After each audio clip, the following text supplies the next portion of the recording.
بسم اللہ الرحمن الرحیم۔ پروگرام الکلام کے ساتھ آپ تمام دیکھنے والوں کو خوش آمدید۔ ہم نے سورۃ البقرہ کا مطالعہ شروع کیا ہوا ہے۔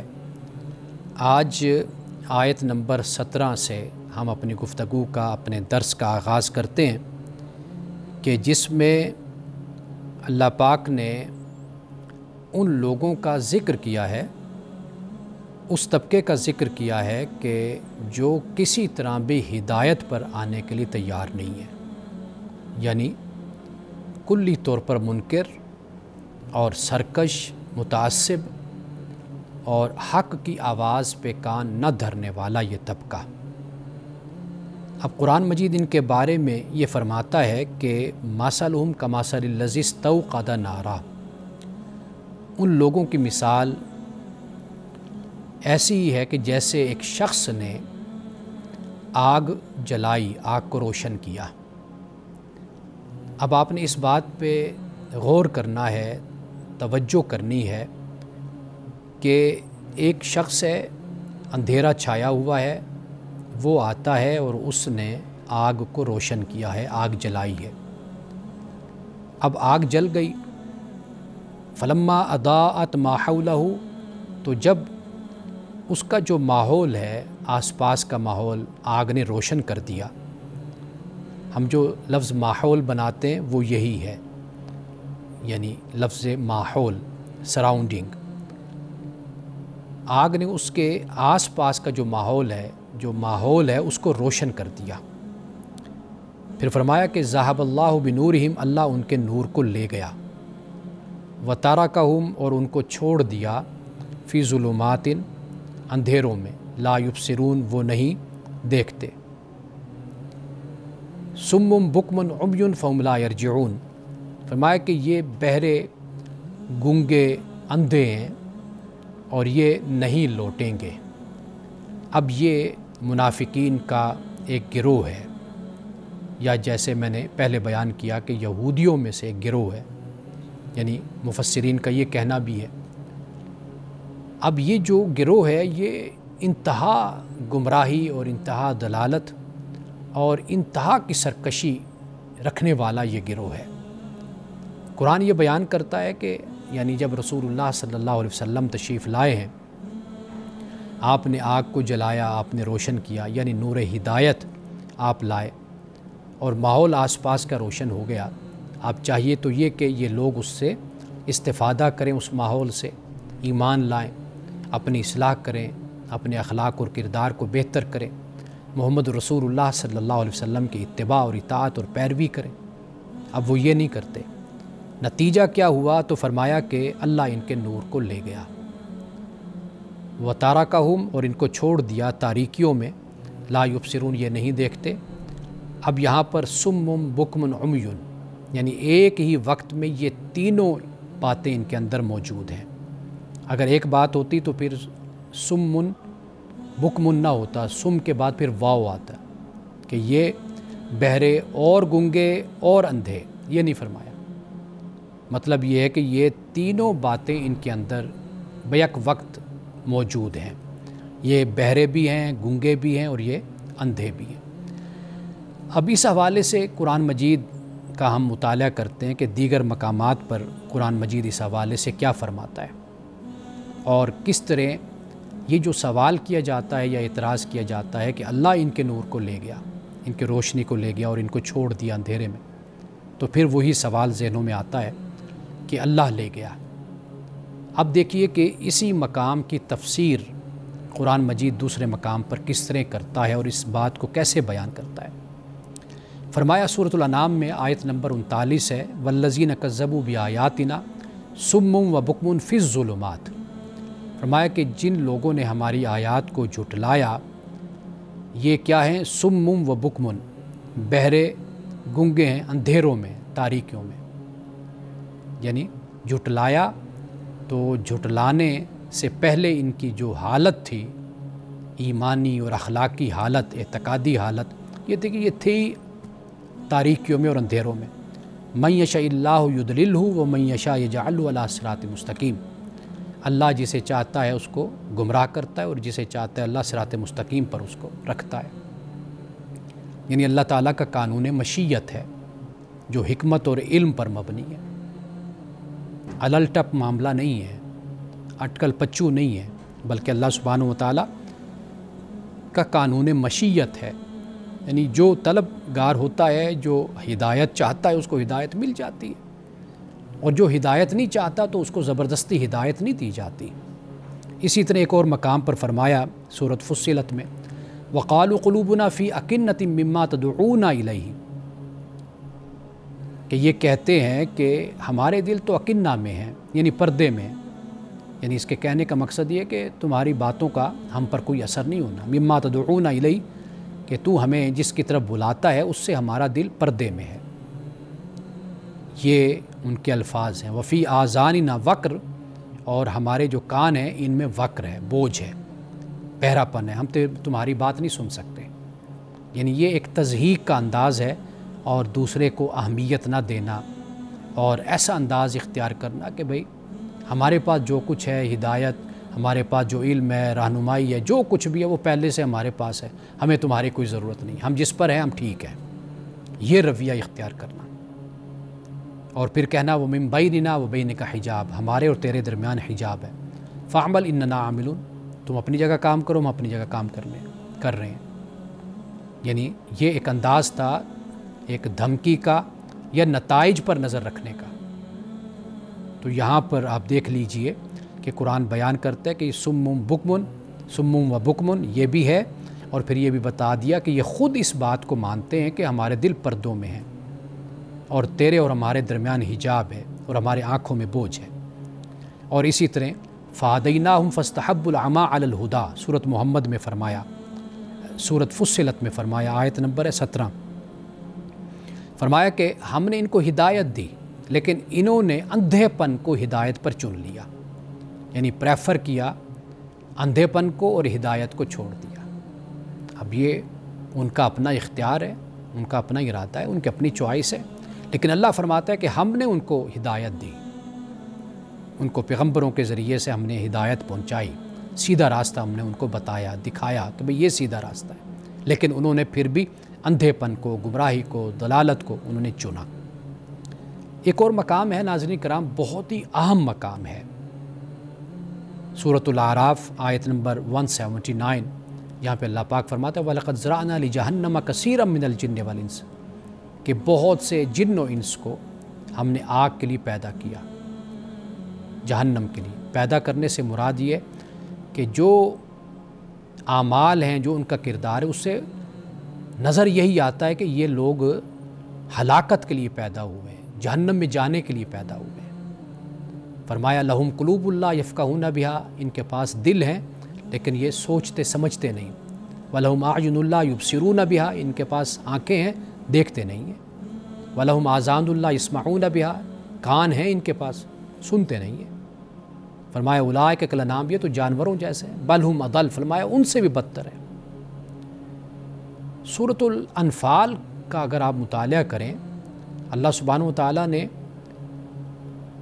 جو چوپائے ہیں یا جو جانور ہیں جو زمین پر چلنے والے، یعنی انسان بھی ان میں شامل ہے، فرمایا ان میں سے بدتر جو مخلوق ہے نا، بدترین مخلوق وہ ہے کہ جو عقل کو استعمال نہیں کرتی۔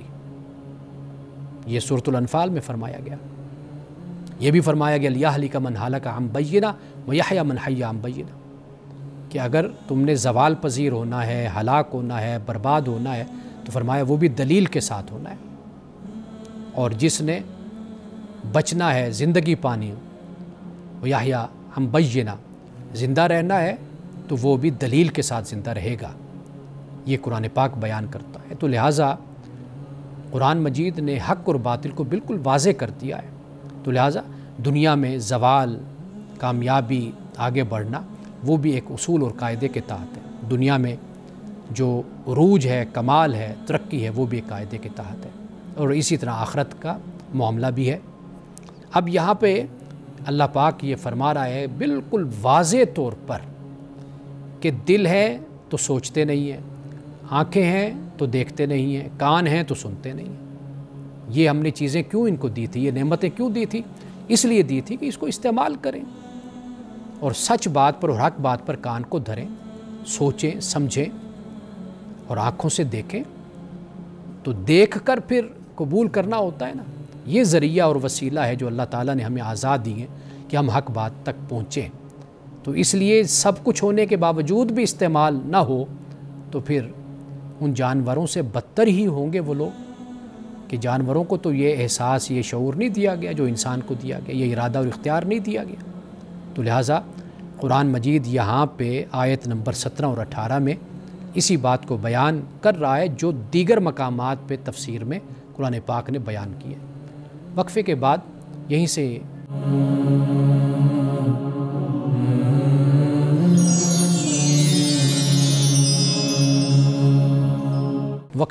ایک مرتبہ پھر آپ کی خدمت میں حاضر ہیں۔ سورۃ البقرہ کی آیت نمبر 17 اور 18 پہ ہم گفتگو کر رہے ہیں اور قرآن مجید کے دیگر مقامات کی روشنی میں سمجھنے کی کوشش کر رہے ہیں کہ اللہ پاک نے یہاں پہ کیا فرمایا ہے اور ہمارے لیے اس میں کیا پیغام اور میسیج ہے۔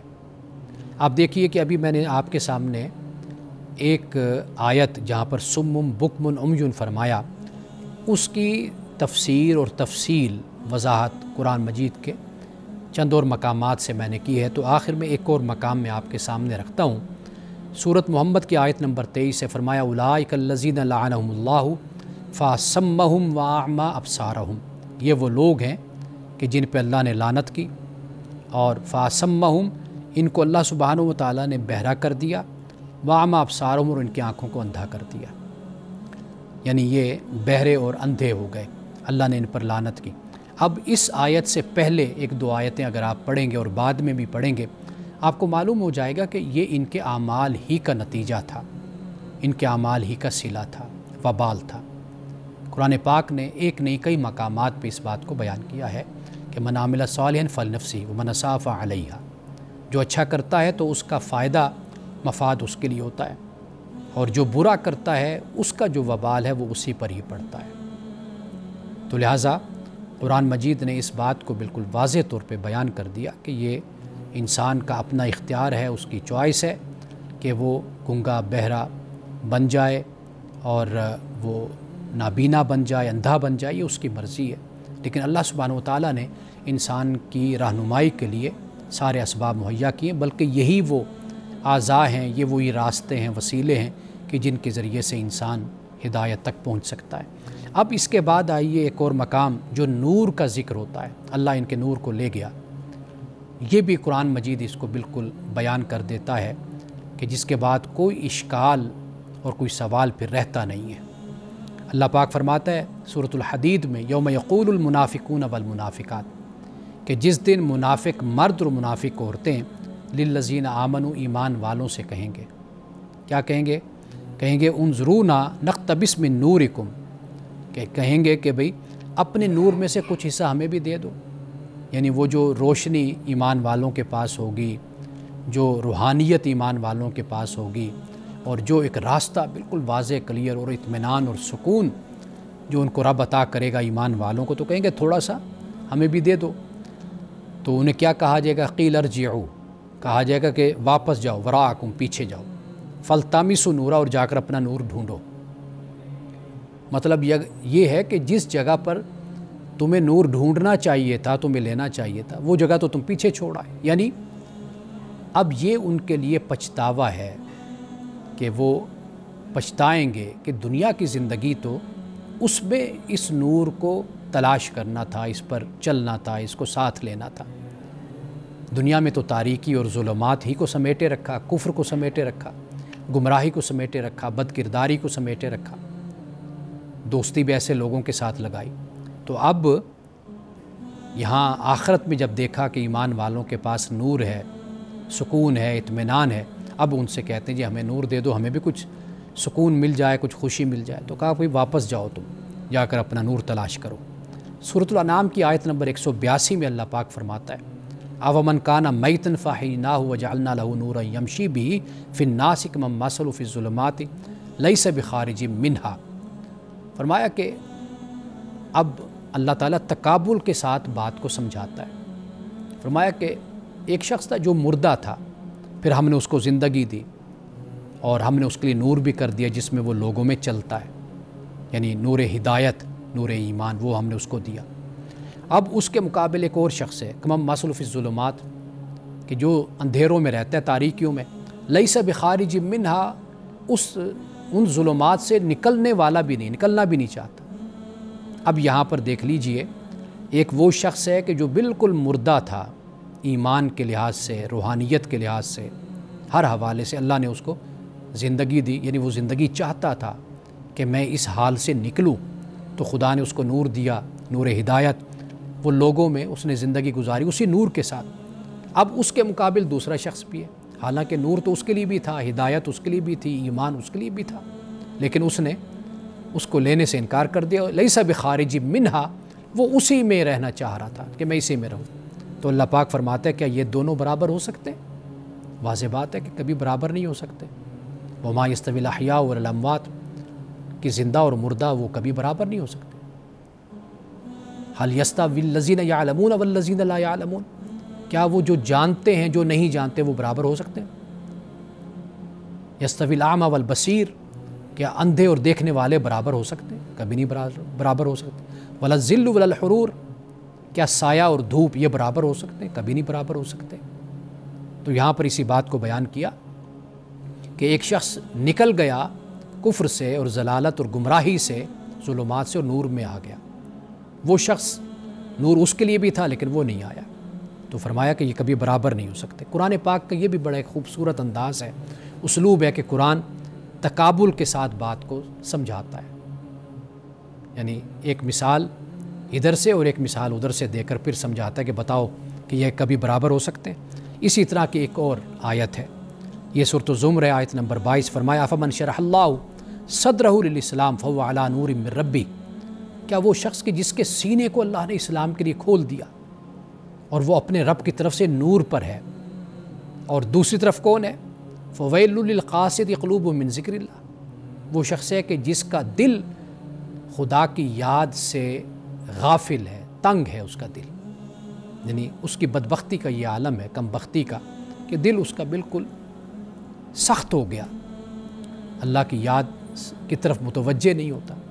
تو فرمایا کہ ایسے جو لوگ ہوتے ہیں جن کے دل سخت ہو جاتے ہیں، اللہ کی یاد کو بھلا بیٹھتے ہیں، تو فرمایا کہ ان کے لیے ہلاکت ہے۔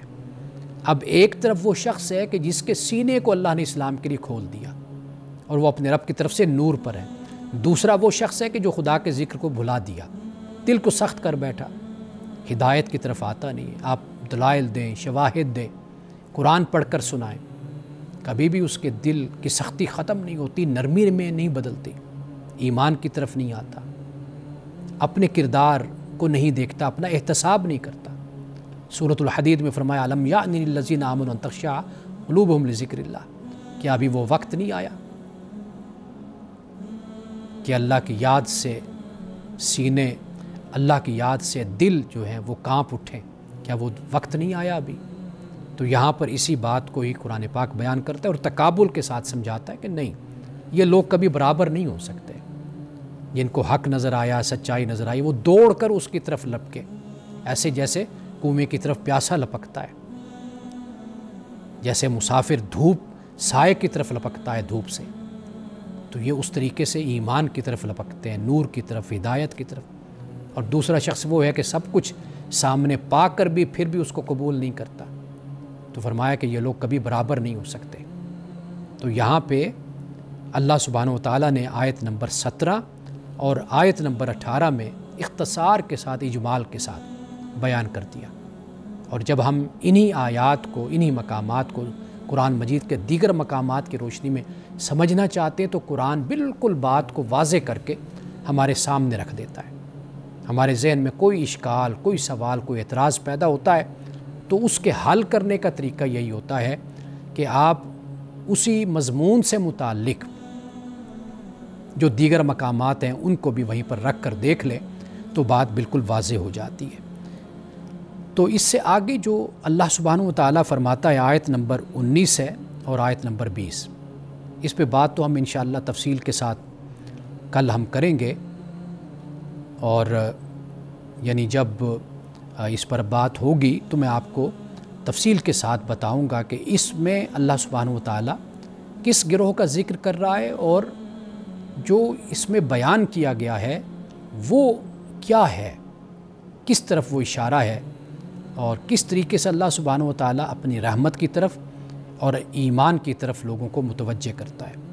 آج صرف ہم اس کا ترجمہ پڑھتے ہیں۔ فرمایا او کصیب من السماء فیہ ظلمات ورعد وبرق، یا پھر ان کی مثال یوں سمجھو کہ آسمان سے زور کی بارش ہو رہی ہے اور پھر اس کے ساتھ اندھیری گھٹا بھی ہے اور کڑک بھی ہے اور اس میں چمک بھی ہے، اور یہ بجلی کے کڑاکے سن کر، آواز سن کر اپنی جانوں کے خوف سے کانوں میں انگلیاں ٹھونس لیتے ہیں، اور اللہ ان منکرین حق کو ہر طرف سے گھیرے ہوئے ہیں، گھیرے میں لیے ہوئے۔ واللہ محیط بالکافرین۔ آگے فرمایا یکاد البرق یخطف، گویا بجلی کی چمک ان کی آنکھوں کو اچک کر لے جائے گی۔ ابصارہم کلما اضاء لہم مشوا فیہ، جب ذرا کچھ روشنی انہیں محسوس ہوتی ہے تو وَإِذَا أَظْلَمَ عَلَيْهِمْ قَامُوا، تو اس میں پھر کچھ دیر چل لیتے ہیں، اور پھر جب اندھیرا چھا جاتا ہے تو قاموا، تو پھر یہ کھڑے ہو جاتے ہیں۔ وَلَوْ شَاءَ اللَّهُ لَذَهَبَ بِسَمْعِهِمْ وَأَبْصَارِهِمْ، اللہ چاہتا تو ان کی سماعت و بصارت بالکل ہی سلب کر لیتا۔ ان اللہ علی کل شیء قدیر، بے شک اللہ ہر شے پر قادر ہے، قدرت رکھنے والا ہے۔ ناظرین کرام، یہ آخری جو 2 آیات ہیں ان پہ انشاءاللہ ہم تفصیل کے ساتھ آئندہ بات کریں گے، اور ایک وقفہ لیتے ہیں، اور وقفے کے بعد آپ کے جو سوالات ہیں آپ نے ہمیں بھیجے ہیں، تو میں یہ گزارش کروں گا کہ ہمارا نمبر سکرین پر آ رہا ہوتا ہے، آپ اپنے سوالات اس نمبر پر آپ بھیج سکتے ہیں، اور کوشش کیجئے کہ سوال مختصر ہو اور واضح ہو۔ ملتے ہیں۔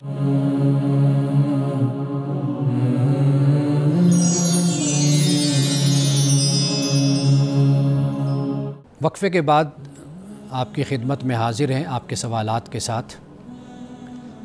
ایک سوال والدہ کی طرف سے ہے، اور ابھی ان کی بیٹی وہ ابھی چھوٹی ہیں، لیکن وہ چاہتی ہیں کہ اس حوالے سے کچھ رہنمائی دی جائے۔ وہ سوال یہ ہے کہ یہ جو حیا ہے یا پردہ ہے اور صنفی کردار جو ہے ایک عورت کا، ایک لڑکی کا، اس کی تربیت یہ کس عمر میں دی جائے اور کیسے دی جائے، یہ ان کا سوال ہے، اور یہ بہت اہم سوال ہے۔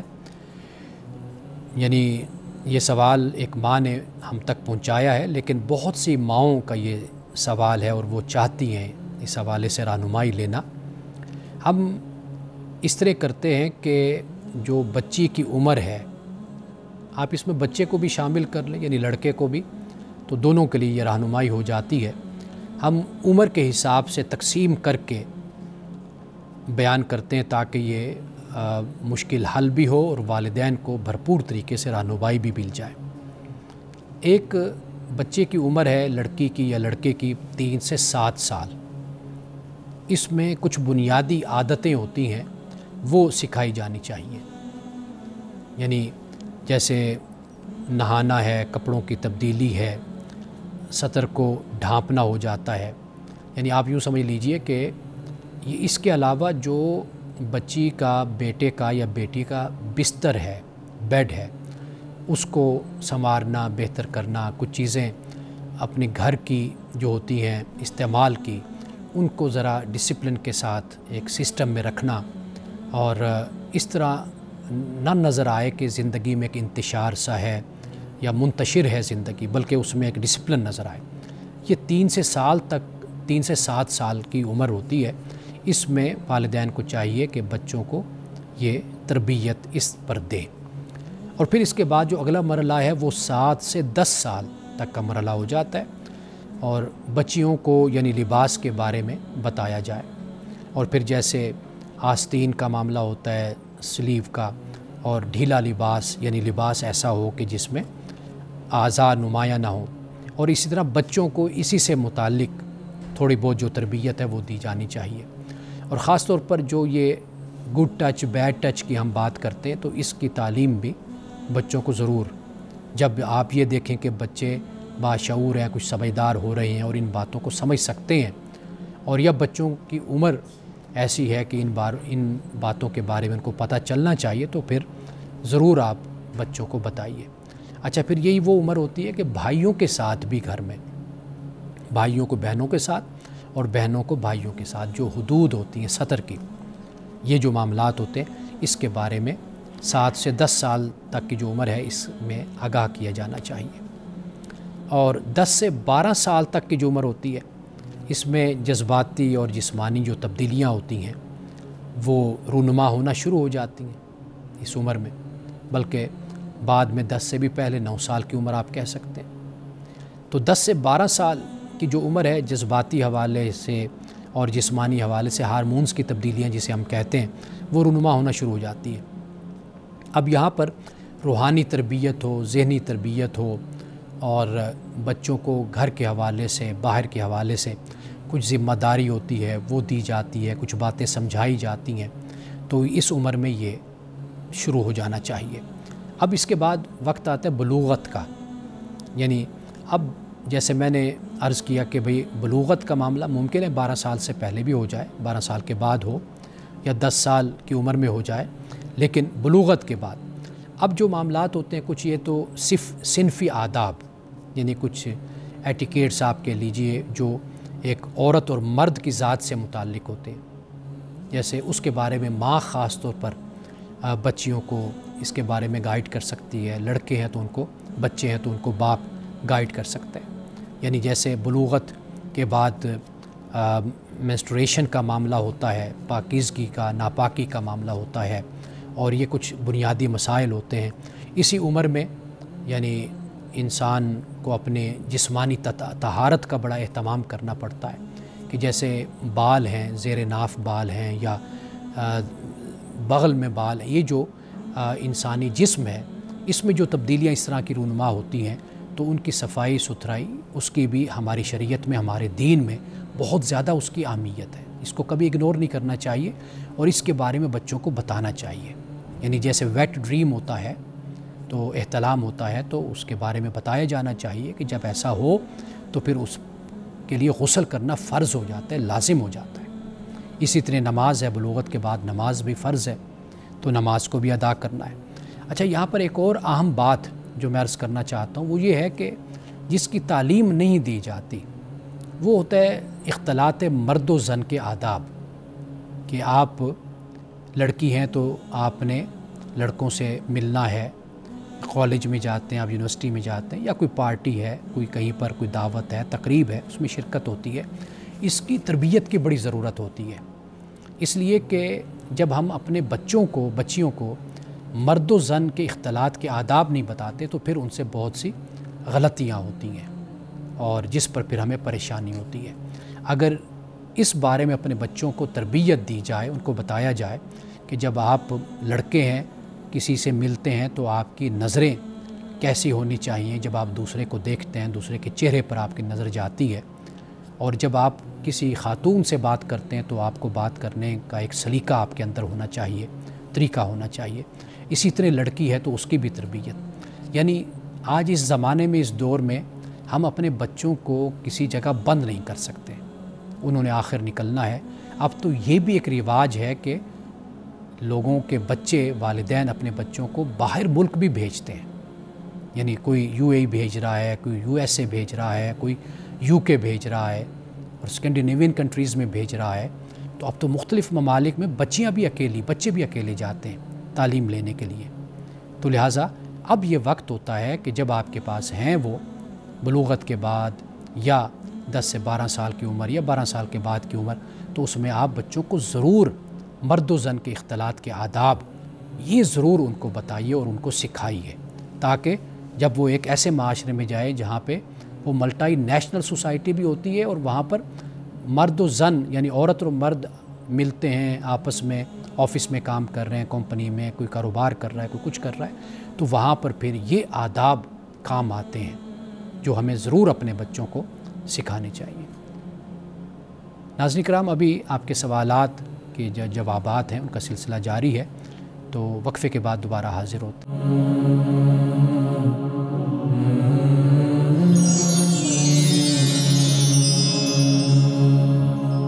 وقفے کے بعد ایک بڑے اہم سوال کے ساتھ آپ کی خدمت میں حاضر ہیں۔